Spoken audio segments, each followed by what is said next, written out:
सनातन दिव्यता में आपका स्वागत है और मैं हूं पदम गुप्ता। कबीर वाणी की इस श्रृंखला में आग जो लागी नीर में आगे, घटी बड़े जाने नहीं मन में राखे जीत, गाडर लड़े गयंद सो देखी उल्टी रीत। कम अधिक अथवा उचित अनुचित ज्ञान के अंतर को तो जानते नहीं, परंतु अहंकारी विवादी लोग सदैव अपनी जीत की कामना ही मन में रखते हैं। ऐसे निष्पक्ष का दम्भी भेड़ रूपी मिथ्याचारी मनुष्य हाथी समान धैर्य वाला विवेकी पुरुष से लड़ता है। ये उल्टी रीत को देखो। बेटी को भाटी ले गई, बेटा को भंगार, माता को लोई ले गई, कबीर सिरजनहार। बुराई विकार रूपी बेटी को भलाई, सत्कर्म रूपी भाटी ले गई, और विवाद रूपी बेटा को ध्यान भजन रूपी भंगार स्थिति ले गई। ममता रूपी माता को परमात्मा से लगन रूपी लोई ले गई।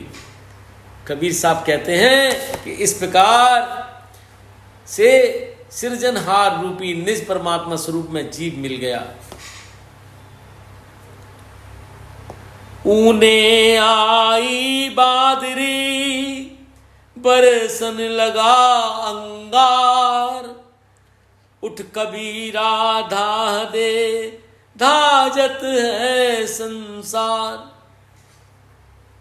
माया रूपी अज्ञान की बदली गुमड़ आई और संसारी जीवों के ऊपर छा गई, तथा उससे कामादि विषय रूपी अंगार बरसने लगा।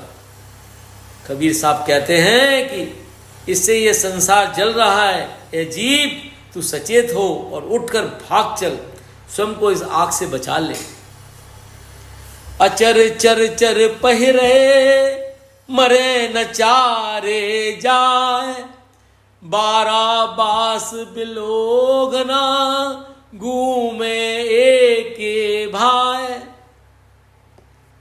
चंचल वृत्तियों का निग्रह करे, बस में करे और निश्चल संयमित भाव से निज आत्मा स्वरूप में विचरे, आत्मनन करे और सचेत रहे। मरी हुई शांत समय वृत्तियां फिर विषयों में न विचरे। इस प्रकार 12 मास सदैव सतत ध्यान साधना करे तथा एक आत्म भाव में ही भ्रमण करे। भावार्थ यह है कि शरीर का विषय चिंतन त्याग कर समित गति से निज आत्मस्वरूप में स्थिर हो।